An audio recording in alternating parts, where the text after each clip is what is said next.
Good afternoon, everybody. By the Department of Physics, conducting online classes. Today's online class is solid state physics from Government Degree College, Narayankhed. Solid state physics, Ganasthiti, Bhautika Shastram. First semester, 5th of final year students. This one is Sem 6, that is elective paper. Have elected SSP, solid state physics. What is solid state physics? ఘనస్థితి భౌతిక శాస్త్రం అంటే ఏంటి? సాధారణంగా మనకు తెలిసినటువంటి పదార్థాలు 3 రకాల పదార్థాలు ఉంటాయి.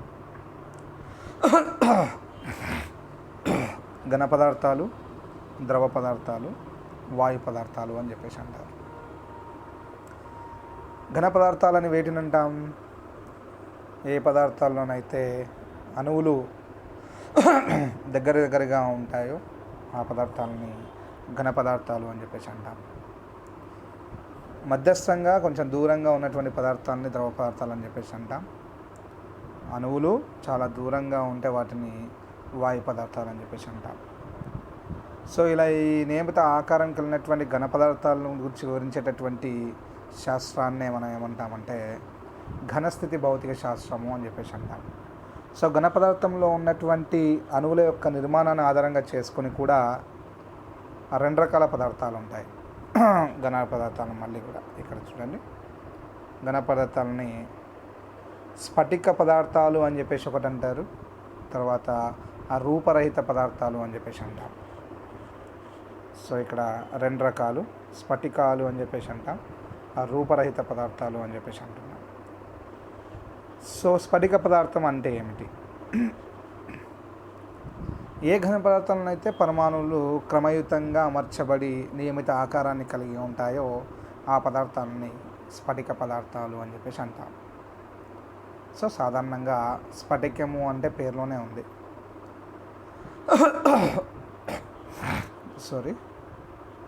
ఏ ఘన పదార్థంలోనైతే అణువులు నియమిత దూరంలో అమర్చబడి ఉంటూ నియమిత ఆకారాన్ని పొంది ఉంటాయో అటువంటి పదార్థాలని స్ఫటికాలు అని చెప్పేసి అంటాం.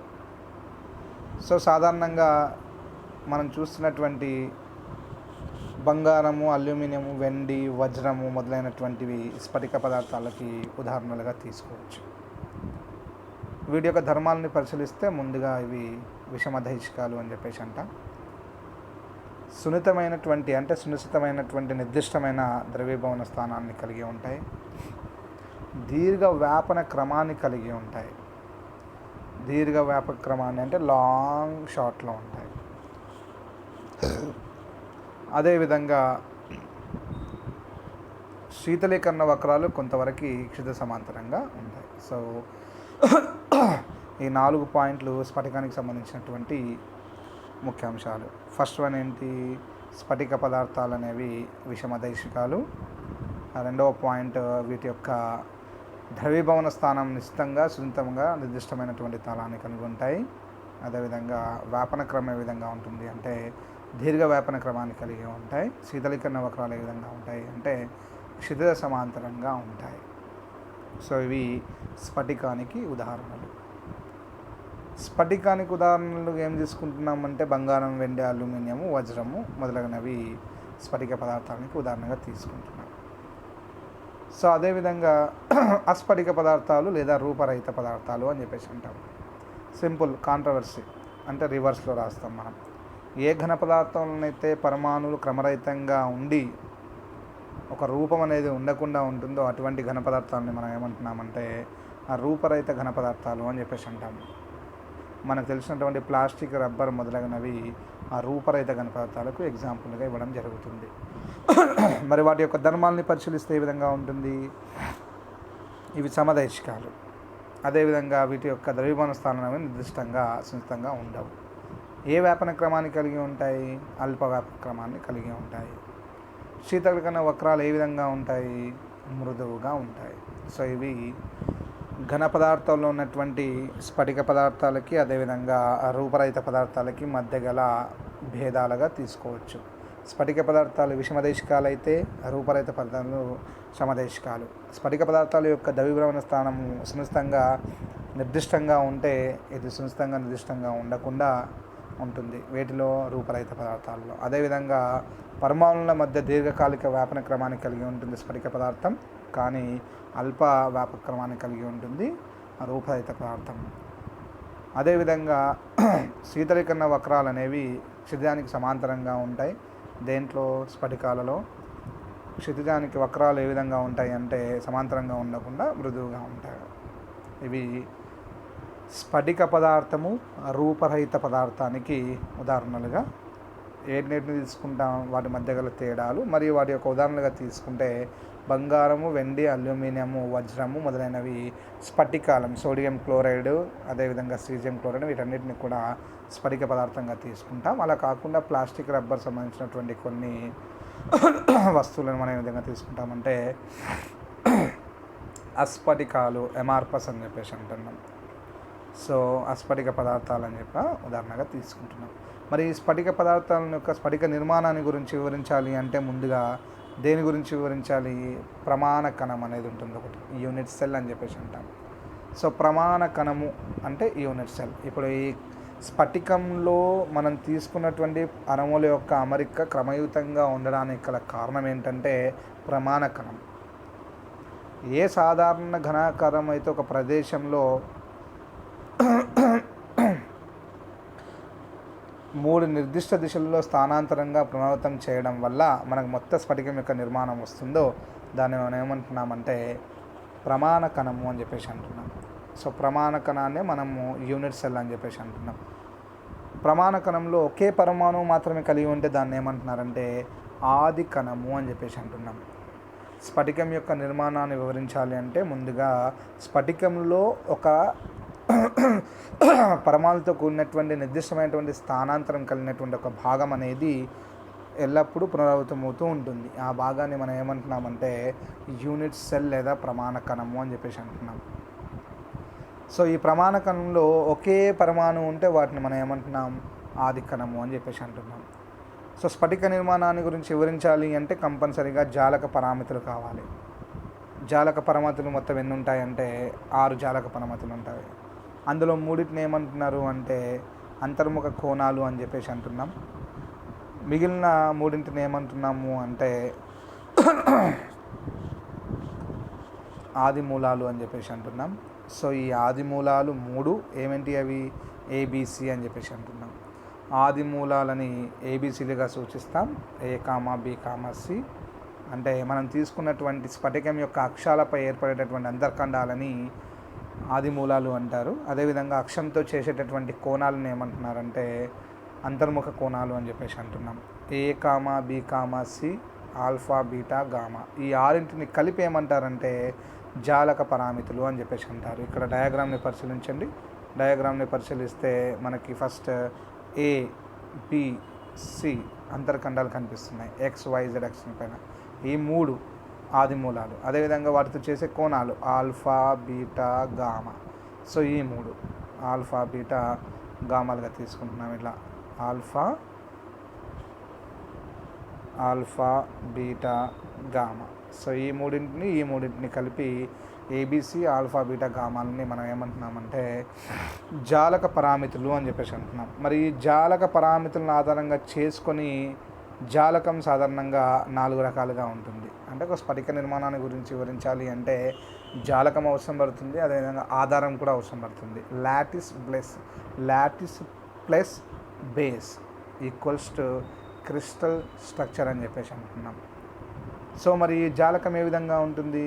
ఈ జాలకం అనేది 4 రకాలుగా ఉంటుంది. అందులో ఫస్ట్ దాన్ని ఏమంటారంటే సాధారణ జాలకము అని చెప్పేసి అంటున్నాం. ఫస్ట్ దాన్ని సింపుల్ క్యూబిక్ సెల్ అని చెప్పేసి అంటున్నాం. రెండవ దాన్ని ఏమంటున్నారంటే వస్తు కేంద్రక అని చెప్పేసి అంటున్నాం. బాడీ సెంటర్డ్ అని చెప్పేసి అంటాం. మూడో దాన్ని ఏమంటారంటే ముఖ కేంద్రక జాలకము అని చెప్పేసి అంటాం, అంటే ఫేస్ సెంటర్డ్ అని చెప్పేసి అంటాం. నాలుగోది ఏమంటారంటే బేస్ సెంటర్డ్, ఆధార కేంద్రక జాలకము అని చెప్పేసి అంటారు. ఈ విధంగా 4 జాలక కేంద్రకాలు తీసుకుంటాం. ఫస్ట్ దాన్ని మనం ఏమంటున్నాం, ఫస్ట్ దాన్ని సాధారణ ఆది జాలకము అని చెప్పేసి అంటున్నాం. సెకండ్ దాన్ని వస్తు కేంద్రక ఆది జాలకము అని చెప్పేసి అంటున్నాం.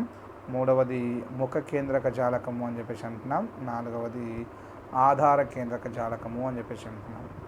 ఫస్ట్ సాధారణ ఆది జాలకము అంటే సింపుల్ క్యూబిక్ క్రిస్టల్.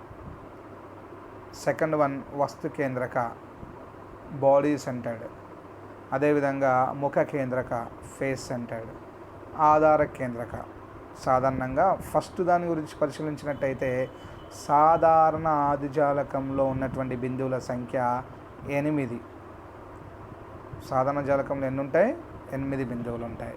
వీటిలో 8 ఇట్లా సేమ్ ఇక్కడ ఈ డయాగ్రామ్లో 1 2 3 4 5 6 7 8 6 ముఖాలు ఉంటాయి, 8 బిందువులు ఉంటాయి సాధారణ ఆదిజాలకంలో. అదేవిధంగా వస్తు కేంద్రకాల్లో చూసుకుంటే కర్ణాల ఖండని బిందువు వద్ద కూడా ఒకటి ఉంటుంది, కాబట్టి కర్ణాల ఖండని బిందువు వద్ద తీసుకుంటే ఇలా 2 మొత్తం ఏ విధంగా వస్తుంది మనకి 9 జాలక బిందువులు, అంటే జాలక బిందువులు 9 ఉంటే వాటిని వస్తు కేంద్రక అని చెప్పేసి అంటున్నాం. అదేవిధంగా ముఖ కేంద్రక అంటే పై ముఖం కింది ముఖం పైన 2 ఉంటాయి కాబట్టి 10 జాలక బిందువులతో ముఖ కేంద్రక జాలకం ఏర్పడుతుంది. చివరగా ఆధార కేంద్రకం. ముఖ కేంద్రకం అంటే పైన కింద మొత్తం 6 ముఖాలు తీసుకుంటాం కాబట్టి ముఖ కేంద్రక జాలకంలో 14 ఏర్పడతాయి జాలక బిందువులు. ఆధార కేంద్రకంలో తీసుకుంటే జాలక బిందువులు 2 ఆధారాలు ఉంటాయి కాబట్టి 10 జాలక బిందువులు ఏర్పడతాయి ఆధార కేంద్రకంలో. అంటే ఇక్కడ చూడండి, దీంట్లో సింపుల్ క్యూబిక్లోనైతే 8 ఉంటాయి, దీంట్లో 9 ఉంటాయి, దీంట్లో 14 ఉంటాయి. సో అదేవిధంగా ఆధార కేంద్రకంలో 10 జాలక బిందువులు ఉంటాయి. సో ఈ విధంగా జాలక బిందువులు. వీటిని ఆధారంగా చేసుకొని వాటి యొక్క జామితీయ నిర్మాణాన్ని వివరించాలి అంటే మనం ముందుగా వేటిని తీసుకోవాలి, మిల్లర్ సూచికలను తీసుకోవాలి. సో మిల్లర్ సూచికలు అంటే ఏంటి? స్ఫటికతలం యొక్క స్ఫటిక దిగ్విన్యాసాన్ని గురించి వివరించడానికి ఉపయోగించేటటువంటి అక్షాంశాలని మనం అక్షాలను ఏమంటున్నామంటే మిల్లర్ సూచికలు అని చెప్పేసి అంటారు. పూర్ణాంకాల సమితి అని చెప్పేసి కూడా తీసుకోవచ్చు. స్ఫటిక తలం యొక్క దిగ్విన్యాసం సూచించకు వాడు 3 పూర్ణాంకాల సమితిని HKLలను ఏమంటారంటే మిల్లర్ సూచికలు అని చెప్పేసి అంటారు. వీటిని మిల్లర్ అనే శాస్త్రవేత్త రూపొందించడం జరిగింది. సమాంతరంగా ఉన్నటువంటి వాటిని కూడా సమితిగా సూచించడం జరుగుతుంది. ఇక్కడ సాధారణంగా చూడండి, ఒక తలంగం యొక్క స్ఫటికాక్షం మీద చేయు అంతర్ఖండాల యొక్క ఉత్క్రమణాల నిష్పత్తికి సమానమైనటువంటి నిష్పత్తిని కలిగి ఉన్న అతి చిన్న పూర్ణాంకాల 3ని ఆ తలం యొక్క ఏమంటున్నాం, మిల్లర్ సూచికలు అని చెప్పేసి అంటున్నాం. సాధారణంగా మిల్లర్ సూచికలను ఎట్లా రాబడతాము అంటే ఇక్కడ చూడండి, ఒక తలము స్ఫటిక అక్షాల మీద చేయు అంతర్ఖండాల యొక్క ఉత్క్రమణాల నిష్పత్తికి సమానమైన నిష్పత్తిని కలిగి ఉన్న అతి చిన్న పూర్ణాంకాల 3 యొక్క తలంని ఏమంటున్నామంటే ఆ తలం యొక్క మిల్లర్ సూచికలు అని చెప్పేసి అంటారు. మిల్లర్ సూచికల్ని ఏ విధంగా నిర్ణయిస్తారు? ముందుగా ఇక్కడ చూడండి, ఈ డయాగ్రామ్లో కనుగొనే విధానం ఈ డయాగ్రామ్. సో మిల్లర్ సూచికలు కనుగొనే విధానంలో x అక్షం పైన Pని తీసుకుంటున్నాం, y అక్షం పైన Qని తీసుకుంటున్నాం, అదేవిధంగా z అక్షం పైన Rని తీసుకుంటున్నాం. సమాంతరంగా ఉన్నటువంటి XYZ అక్షరాలను తీసుకొని వాటి యొక్క 3 అక్షరాలపైన అంతర్ఖండాలను ఏ విధంగా తీసుకుంటున్నాం, OA = P, OB = Q, OC = R అని చెప్పేసి అంటున్నాం. వాటి యొక్క ఉత్క్రమణాలు అంటే ఏంటి అవి 1/P, 1/Q, 1/Rని తీసుకుంటున్నాం. మళ్ళీ ఈ 1/P, 1/Q, 1/Rలో లీస్ట్ సిగ్నిఫికెంట్ అంటే గరిష్ట సామాన్య గుణకం కనుగొని దాని చేత ఇంటూ చేయాలి, ఉత్క్రమణాల నిష్పత్తి అని చెప్పేసి అంటున్నాం. సో ఇక్కడ చూడండి, క్లియర్గా మెన్షన్ చేశాడు. ఫస్ట్ జాలకానికి సంబంధించినటువంటి XYZ అక్షరాలను తీసుకోవాలి. సెకండ్ పాయింట్, ఇచ్చిన తలం యొక్క 3 అక్షరాలపై చేయు అంతర్ఖండాలను లెక్కించాలి, అంటే PQRలని లెక్కించాలి. మూడవ పాయింట్ ఏంటి, PQRల విలువ యొక్క ఉత్క్రమణ విలువలను కనుగొనాలి, అంటే 1/P, 1/Q, 1/Rలను కనుగొనాలి. అదేవిధంగా PQRల యొక్క కనిష్ట సామాన్య గుణకము, అంటే ఇప్పుడు PQRల యొక్క కనిష్ట సామాన్య గుణకాన్ని కనుక్కొని ఈ 1/P, 1/Q, 1/Rల చేత గుణించాలి. అప్పుడు వచ్చినటువంటి విలువలనే మనం ఏమంటున్నామంటే మిల్లర్ సూచికలు HKL అని చెప్పేసి అంటున్నాం. అతి చిన్న పూర్ణాంకాలు వస్తాయి, సో వాటిని మనం మిల్లర్ సూచికలు అని చెప్పేసి అంటున్నాం. సో ఈ మిల్లర్ సూచికలను ఆధారంగా చేసుకొని తలాల యొక్క మధ్య దూరాన్ని డీని ఏ విధంగా రాబడతాము అంటే D equals to √h²/a² 1/h²/a² plus k²/b² plus l²/c². ఘన స్ఫటికానికి తీసుకుంటే a equals to b equals to c equals to సమానం కాబట్టి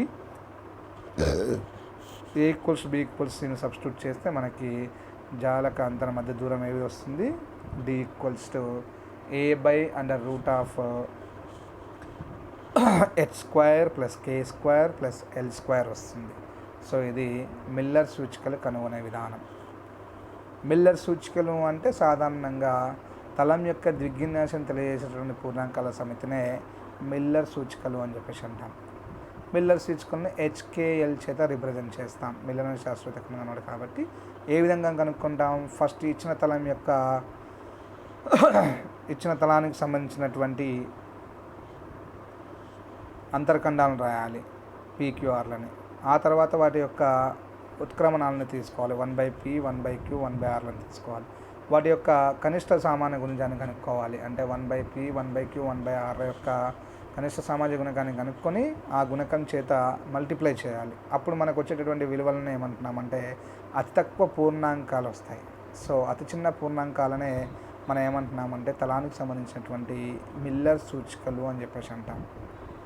సో ఆ రెండు సమాంతర తలాల మధ్య గల దూరాన్ని తీసుకుంటే అప్పుడు D equals to 1/√h²/a² plus k²/b² plus l²/c² వస్తుంది. ఇక్కడ a equals to b equals c కాబట్టి ఏదికి ఘన వ్యవస్థకు సంబంధించినటువంటి ఘన స్ఫటిక వ్యవస్థకు సంబంధించి a equals to b equals to c కాబట్టి అప్పుడు ఆటోమేటిక్గా ఏం తీసుకుంటున్నాం, D equals to a/√h² plus k² plus l²గా తీసుకోవడం జరుగుతుంది. సో ఇది మిల్లర్ సూచికలకు సంబంధించినటువంటి ఇన్ఫర్మేషన్.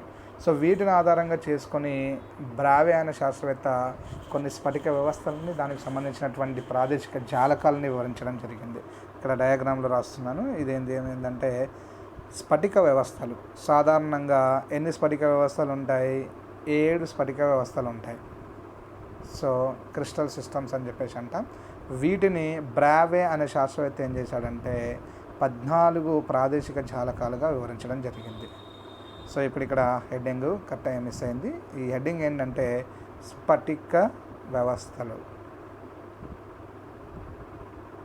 స్ఫటిక వ్యవస్థ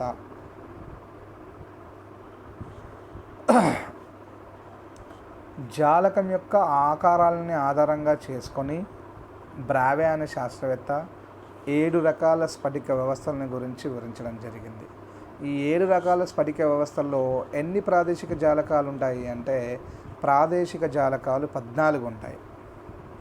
సో మనం తీసుకున్నటువంటి 7 రకాల స్ఫటిక వ్యవస్థలు ఏమేంటి, అందులో ఫస్ట్ వన్ ఘన స్ఫటిక వ్యవస్థ, రెండవది చతుష్కోణీయ స్ఫటిక వ్యవస్థ, మూడవది సమలంబ సమానాంతర స్ఫటిక వ్యవస్థ, నాలుగవది ఏకనతాక్ష స్ఫటిక వ్యవస్థ, ఐదవది త్రినతాక్ష స్ఫటిక వ్యవస్థ, ఆరవది త్రిసౌష్ఠవ స్ఫటిక వ్యవస్థ, చివరగా మిగిలిన 7వది షట్కోణీయ స్ఫటిక వ్యవస్థ. సో ఈ విధంగా 7 రకాల స్ఫటిక వ్యవస్థలు ఉంటాయి. సో 7 రకాల స్ఫటిక వ్యవస్థల్లో ఫస్ట్ వన్ని సింపుల్ క్యూబిక్ అంటాం, C అంటాం. సెకండ్ వన్ని చతుష్కోణీయ కాబట్టి టెట్రాగోనల్ అని చెప్పేసి తీసుకుంటున్నాం. సమలంబ సమానాంతర అంటే ఆర్థోరాంబిక్ అని చెప్పేసి తీసుకుంటున్నాం. నాలుగో దాన్ని ఏకనతాక్ష అంటే మోనోక్లినిక్ అని చెప్పేసి తీసుకుంటున్నాం. అదేవిధంగా ఐదవ దాన్ని త్రినతాక్ష అంటే ట్రైక్లినిక్గా తీసుకుంటున్నాం. ఆరో దాన్ని త్రిసౌష్ఠవ రాంబోహైడ్రాల్ అని చెప్పేసి తీసుకుంటున్నాం. చివరి దాన్ని షట్కోణీయ అంటే హెగ్జాగోనల్ అని చెప్పేసి తీసుకుంటున్నాం. ఈ విధంగా స్ఫటిక వ్యవస్థలు 7 రకాల స్ఫటిక వ్యవస్థలను గురించి బ్రావే వివరించడం జరిగింది. స్ఫటిక వ్యవస్థ.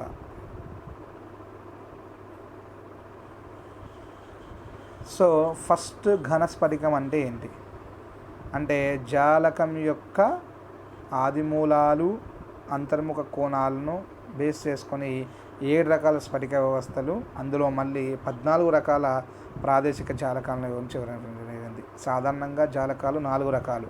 ఒకటి సింపుల్, ఏమంటున్నాం, ఒకదాన్ని సింపుల్ అని చెప్పేసి అంటున్నాం. రెండవది వస్తు కేంద్రక, బాడీ సెంటర్డ్ అన్నాం. మూడవది ముఖ కేంద్రక, ఫేస్ సెంటర్డ్ అంటున్నాం. నాలుగవది బేస్ సెంటర్డ్ అంటున్నాం, ఎస్బి ఎఫ్బి అని చెప్పేసి అన్నాం. సో ఈ 4 జాలకాలను ఆధారంగా చేసుకొని మళ్ళీ 14 ప్రాదేశిక జాలకాలను గురించి వివరించడం జరిగింది బ్రావే అనే శాస్త్రవేత్త. ఫస్ట్ ఘన స్ఫటిక వ్యవస్థ అంటే ఏంటి? ఏ స్ఫటిక వ్యవస్థలలోనైతే 3 అంతర్కోణాలు సమానంగా ఉండి ఏవైనా 2 సమానంగా ఉండి మూడో దానిది 90 డిగ్రీలతో సమానంగా ఉంటే, అంటే A = B = C, alpha = beta gamma 90 degrees అయితే దాన్ని మనం ఏమంటున్నాం? ఘన స్ఫటిక వ్యవస్థ అని చెప్పేసి అంటున్నాం. సో ఘన స్ఫటిక వ్యవస్థను గురించి వివరించే క్రమంలో A = B = Cగా ఉంటుంది, ఆల్ఫా = బీటా గామా 90 డిగ్రీస్ ఉంటుంది. ఇక్కడ డయాగ్రామ్ కూడా అదే సూచిస్తుంది. సో దీన్ని మనం ఘన స్ఫటిక వ్యవస్థ అంటాం. మరి ఘన స్ఫటిక వ్యవస్థలో ఎన్ని ప్రాదేశిక జాలకాలు ఉంటాయి అంటే 3 ప్రాదేశిక జాలకాలు ఉంటాయి. ఒకటి simple cubic, face centred, body centred. ఈ 3 ఉంటాయి కాబట్టి ఘన స్ఫటిక వ్యవస్థలో ఉన్నటువంటి ప్రాదేశిక జాలకాల సంఖ్య 3గా తీసుకోవచ్చు. సూత్రం ఏంటి? A = B = C, alpha gamma beta 90 degrees. So రెండవది చతుష్కోణీయ స్ఫటిక వ్యవస్థ. చతుష్కోణీయ స్ఫటిక వ్యవస్థ అంటే ఏంటి? చతుష్కోణీయ స్ఫటిక వ్యవస్థలో ఈ నియమం పాటించబడుతుంది. ఇప్పుడు మనం రెండవ దాని గురించి మాట్లాడుతున్నాం. చతుష్కోణీయ స్ఫటిక వ్యవస్థలో A = B ≠ C, ఏవైనా 2 అంతర్ఖండాలు సమానంగా ఉండి మూడో అంతర్ఖండం వేరుగా ఉంటుంది. కానీ 3 అంతర్కోణాలు ఏ విధంగా ఉంటాయంటే 90 డిగ్రీల సమానంగా ఉంటాయి. A = B ≠ C, alpha = beta gamma 90 degrees. డయాగ్రామ్లో కూడా సూచించడం జరిగింది. సో ఇటువంటి స్ఫటిక వ్యవస్థని చతుష్కోణీయ స్ఫటిక వ్యవస్థ అంటారు. దీంట్లో ఎన్ని ప్రాదేశిక జాలకాలు ఉంటాయి? 2 ప్రాదేశిక జాలకాలు ఉంటాయి. సో ఈ 2 ఏమేంటి అంటే సింపుల్ క్యూబిక్ మరియు బాడీ సెంటర్డ్. అంటే ఘన స్ఫటిక జాలకము, ఆధార కేంద్రక జాలకము అని చెప్పేసి అంటున్నాం. బాడీ సెంటర్డ్ అంటే వస్తు కేంద్రక, ఘన స్ఫటిక జాలకము వస్తు కేంద్రక స్ఫటిక జాలకంగా ఉంటుంది దేంట్లో? చతుష్కోణీయలో. సో ఇది రెండవ స్ఫటిక వ్యవస్థ. మూడవ స్ఫటిక వ్యవస్థ ఏంటి? ఆర్థోరాంబిక్ అంటున్నాం, సమలంబ సమానాంతర అంటున్నాం. దీంట్లో 4 ప్రాదేశిక జాలకాలు ఉంటాయి. ఘన స్ఫటిక, ముఖ కేంద్రక, వస్తు కేంద్రక, ఆధార కేంద్రక. సూత్రం ఏంటి? వేరువేరు అంతర్ఖండాలు A = B ≠ C, కానీ వాటి యొక్క కోణాలు 90 డిగ్రీలుగా ఉంటాయి. ఆల్ఫా బీటా గామా అనేది 90 డిగ్రీస్గా ఉంటుంది. సో అప్పుడు దీన్ని ఏమంటున్నామంటే సమలంబ సమానాంతర స్ఫటిక వ్యవస్థలు అని చెప్పేసి అంటున్నాం. సో 4వ స్ఫటిక వ్యవస్థ. సో 4వ స్ఫటిక వ్యవస్థను గమనిస్తే మనకు 4వ స్ఫటిక వ్యవస్థ ఏముంది? 4వ స్ఫటిక వ్యవస్థలో ఏకనతాక్ష, మోనోక్లినిక్ అని చెప్పేసి అంటున్నాం. సో సూత్రం ఏంటి? A ≠ B ≠ C, alpha beta 90 ఉంటుంది, కానీ గామా అనేది 90కి సమానంగా ఉండదు. So A ≠ B ≠ C, alpha beta 90 ≠ gamma. దీన్నే మనం ఏకనతాక్ష స్ఫటిక వ్యవస్థ అంటాం. దీంట్లో ప్రాదేశిక జాలకాలు ఎన్ని ఉంటాయి? 2 ప్రాదేశిక జాలకాలు ఉంటాయి. ఏమేంటి అవి? సాధారణ ఘనం ఉంటుంది, అదేవిధంగా ఆధార కేంద్రకం ఉంటుంది. సో ఈ విధంగా 2 కలిగి ఉన్నటువంటి ప్రాదేశిక జాలకాలకు ఉన్నటువంటి స్ఫటిక వ్యవస్థను ఏమంటున్నారంటే ఏకనతాక్ష స్ఫటిక వ్యవస్థ అని చెప్పేసి అంటున్నారు. నెక్స్ట్ వన్ ఏంటి? 5th one. So 5th one వచ్చేసి మనం ఏమంటున్నాం? 5th వన్ త్రినాథాక్ష అని చెప్పేసి అంటున్నాం. త్రినాథాక్ష అంటే ఏంటి? త్రినాథాక్షలో A ≠ B ≠ C ఉంటుంది, కానీ అంతర్కోణాలు వేరువేరుగా ఉంటాయి. అంటే దీంట్లో మనం అంతర్ఖండాలు వేరువేరుగా ఉంటాయి, అంతర్కోణాలు వేరువేరుగా ఉంటాయి. మళ్ళీ అంతర్కోణాలు కూడా 90 డిగ్రీస్కి సమానంగా ఉండవు. అంటే A ≠ B ≠ C, alpha is not equals to beta is not equals to gamma is not equals to 90 degrees. దీన్నే మనం ట్రైక్లినిక్ త్రినాథాక్ష అని చెప్పేసి అంటాం. దీంట్లో ఓన్లీ ఒకే ప్రాదేశిక జాలం, అది కూడా సాధారణ గణం ఉంటుంది. సో డయాగ్రామ్ ఈ విధంగా ఉంటుంది. సో నెక్స్ట్ సిక్స్త్ వన్ ఏం తీసుకుంటున్నాం? సిక్స్త్ వన్గా ఆల్రెడీ రాంబోహెడ్రాల్ అని చెప్పినాం, త్రిసౌష్టవ అని చెప్పేసి అంటున్నాం. త్రిసౌష్టవలో ఏం జరుగుతుంది అంటే 3 అంతరఖండాలు సమానంగా ఉంటాయి, అదేవిధంగా 3 అంతర కోణాలు సమానంగా ఉంటాయి, కానీ అవి 90 degrees సమానంగా ఉండవు. అంటే A equals to B equals to C, alpha equals beta equals to gamma, but it's not equals to 90 degrees. దాన్ని మనం ఏమంటున్నామంటే త్రిసౌష్ఠవ స్ఫటిక వ్యవస్థ అని చెప్పేసి అంటున్నాం. సో ఈ స్ఫటిక వ్యవస్థలో ఏం జరుగుతుంది? A equals to B equals to C, alpha equals beta equals to gamma, but it's not equals to 90 degreesగా తీసుకోవడం జరుగుతుంది. సో ఇది త్రిసౌష్ఠవ స్ఫటిక వ్యవస్థగా తీసుకుంటున్నాం. సో చివరగా ఉన్నటువంటిది ఏంటి? షట్కోణీయ స్ఫటిక వ్యవస్థ. షట్కోణీయ స్ఫటిక వ్యవస్థ అంటే ఏంటి? దేంట్లోనైతే 2 అంతరఖండాలు సమానంగా ఉండి 3వ అంతరఖండంతో వేరుగా ఉంటూ 2 అంతరకోణాలు లంబంగా ఉంటూ 3వ అంతరఖండం 120 degrees కలిగి ఉంటుంది అంతరకోణం. దాన్ని మనం ఏమంటున్నామంటే షట్కోణీయ ఎగ్జాగోనల్ అని చెప్పేసి అంటున్నాం. సో ఇది ఎగ్జాగోనల్కి సంబంధించినటువంటి ఇన్ఫర్మేషన్. ఇది షట్కోణీయ. ఏముంది మళ్ళీ ఒకసారి చూస్తే A equals to B is not equals to C, alpha equals to beta equals to 90 degrees, gamma equals to 120 degreesగా సూచించడం జరుగుతుంది. సో ఇది షట్కోణీయ స్ఫటిక వ్యవస్థకి సూత్రం. సో దీంట్లో సాధారణ గణంగానే ఉంటుంది. ఎగ్జాంపుల్స్ కూడా ఇచ్చాడు. ఘన స్ఫటిక వ్యవస్థకి ఎగ్జాంపుల్ చూస్తే సోడియం క్లోరైడ్, అదేవిధంగా డైమండ్లు తీసుకోవచ్చు.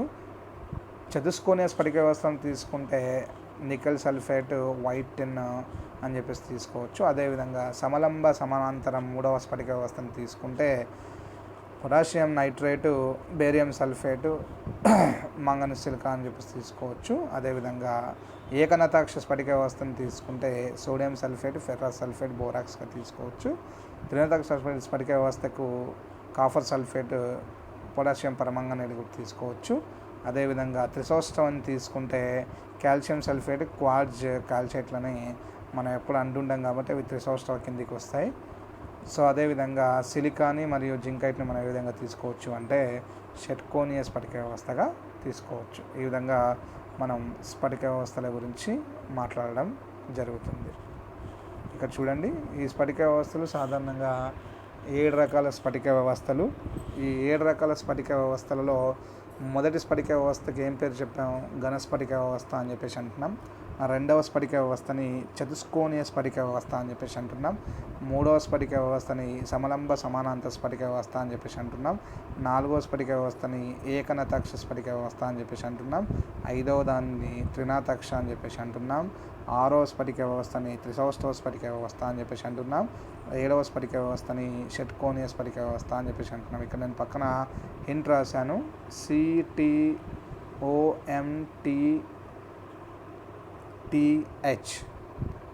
Simple cubic, tetragonal, orthorhombic, monoclinic, triclinic, trigonal, హెక్సాగోనల్గా తీసుకోవడం జరుగుతుంది. సో ఇది 7 స్ఫటిక వ్యవస్థలకు సంబంధించింది. మరి 7 స్ఫటిక వ్యవస్థ యొక్క సూత్రాన్ని గురించి పరిశీలిస్తున్నట్టయితే సూత్రంలో ఇవన్నీ సూత్రాలే. సో ఫస్ట్ది ఏంటి? 3 అంతరఖండాలు 3 అంతరకోణాలు సమానంగా ఉంటూ అంతరకోణాలు 90 degreesలో ఉంటే దాన్ని ఘన స్ఫటిక వ్యవస్థ అంటాం. ఇవి 3 ప్రాదేశిక జాలకాలని కలిగి ఉంటాయి. SF బాడీ అంటే సాధారణ గణం, ఆ వస్తు కేంద్రక, ఫేస్ సెంటర్డ్, ముఖ కేంద్రక, బాడీ సెంటర్డ్ అంటే వస్తు కేంద్రకగా తీసుకోవచ్చు. అంటే ఘన స్ఫటిక వ్యవస్థలో 3 ప్రాదేశిక జాలకాలు ఉంటాయి. సూత్రం ఇది. రెండవది చతుష్కోణీయంలో 2 ప్రాదేశిక జాలకాలు ఉంటాయి. సాధారణ గణము, వస్తు కేంద్రక తీసుకుంటాం. A equals B not equals C, alpha beta gamma 90 అవుతుంది సమానంగా ఉంటూ. 3వ సమలంబ చతుర్భుజంలో ఏం తీసుకుంటున్నామంటే సమలంబ సమానాంతర స్ఫటిక వ్యవస్థలో 4 ఉంటాయి. మనకు ఉన్నటువంటి 4 ప్రాదేశిక జాలకాలు ఉంటాయి. SFB బేస్ అని చెప్పేసి అంటారు. అంటే సింపుల్ క్యూబిక్, సాధారణ గణం, వస్తు కేంద్రక, ముఖ కేంద్రక, అదేవిధంగా ఆధార కేంద్రక. ఏ విధంగా ఉంటాయి? A is not equals B is not equals C, alpha beta gamma equals to 90 degreesగా తీసుకోవడం జరుగుతుంది. నెక్స్ట్ ఫోర్త్ వన్, ఏకనతాక్ష స్ఫటిక వ్యవస్థ. ఏకనతాక్ష స్ఫటిక వ్యవస్థ అంటే A is not equals B is not equals C, alpha beta 90 అవుతుంది, గామా 90 కాదు. సో దాంట్లో రెండు ఉంటాయి, సాధారణ గణం ఉంటుంది, ఆధార కేంద్రకం ఉంటుంది. ఇక మిగిలిన 3 కూడా ఒకటే రకం సాధారణ గణం కలిగి ఉంటుంది. అందులో 5వది ఏంటి? త్రినాతాక్ష, 6వది త్రిసౌష్ఠవ, 7వది షట్కోణీయ.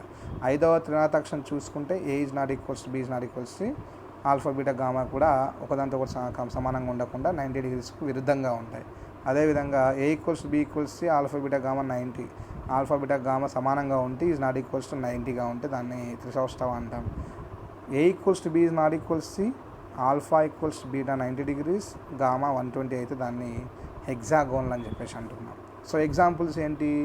ఎగ్జాంపుల్ సాధారణ గణంకి మనం సోడియం క్లోరైడ్ తీసుకోవచ్చు, కాల్షియం ఫ్లోరైడ్, డైమండ్ తీసుకోవచ్చు. అదేవిధంగా చతుస్కోణీయ చూస్తే నికెల్ సల్ఫేట్, వైట్ టిన్ తీసుకుంటున్నాం. బేరియం సల్ఫేటు, అదేవిధంగా పొటాషియం నైట్రేట్ని మనం సమలంబ సమాంతరం తీసుకుంటాం. ఏకనతాక్షంలో అయితే మనం ఏం తీసుకుంటున్నాం? Ferrous sulphate, sodium sulphate, borax తీసుకుంటున్నాం. సో పొటాషియం పర్మాంగనేట్, కాపర్ సల్ఫేట్ని చూసుకుంటే త్రినాసిక్ తీసుకోవచ్చు. త్రిసౌష్ఠవలో అయితే క్వార్జ్, కాల్సైట్, కాల్షియం సల్ఫేట్గా తీసుకోవడం, సిలికాన్ అయితే హెక్సాగోనల్గా తీసుకోవడం జరుగుతుంది. సో ఇది స్ఫటిక వ్యవస్థలు. 7 స్ఫటిక వ్యవస్థలు. ప్రాదేశిక జాలకాలు ఎన్ని? మొదటి దాంట్లో 3, తర్వాత మొదటి దాంట్లో 3, తర్వాత రెండవ దాంట్లో 2, మూడవ దాంట్లో 4, నాలుగవ దాంట్లో 2, 5వ దాంట్లో 1, 6వ దాంట్లో 1, 7వ దాంట్లో 1, అంటే 1 + 1 + 1 3 + 2 5 + 4 9 + 2 11 + 3 14, అంటే మొత్తము ఎన్ని ఉంటాయి? 7 ప్రాదేశిక జాలకాలు. ఇవి 7 ప్రాదేశిక జాలకాలను కలిగి ఉంటూ 7 స్ఫటిక వ్యవస్థలను కలిగి ఉంటూ 14 ప్రాదేశిక జాలకాలని కలిగి ఉన్నాయని బ్రావే అనే శాస్త్రవేత్త, ఇవి 7 వీటితో పాటు 14 ప్రాదేశిక జాలకాలను కలిగి ఉన్నాయని బ్రావే అనే శాస్త్రవేత్త వివరించడం జరిగింది. సో ఇది స్ఫటిక వ్యవస్థ.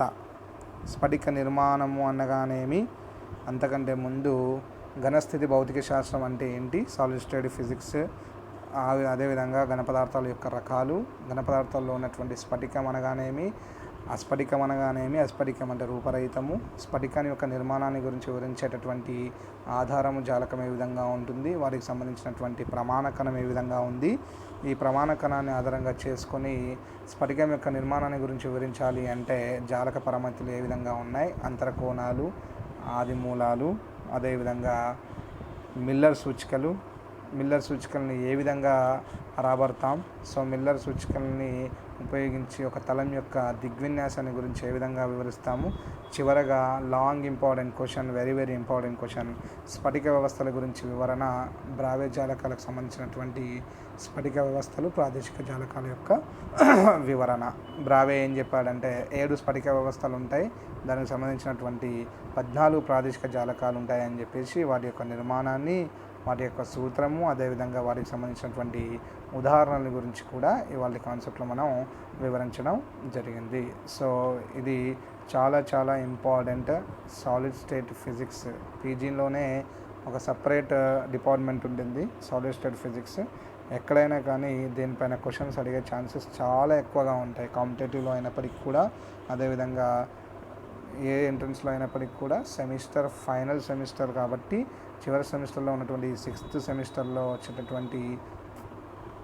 సిక్స్త్ సెమిస్టర్లో ఉన్నటువంటి టాపిక్లలో స్ఫటిక వ్యవస్థలు లాంగ్ క్వశ్చన్ కింద అడగడం జరుగుతుంది.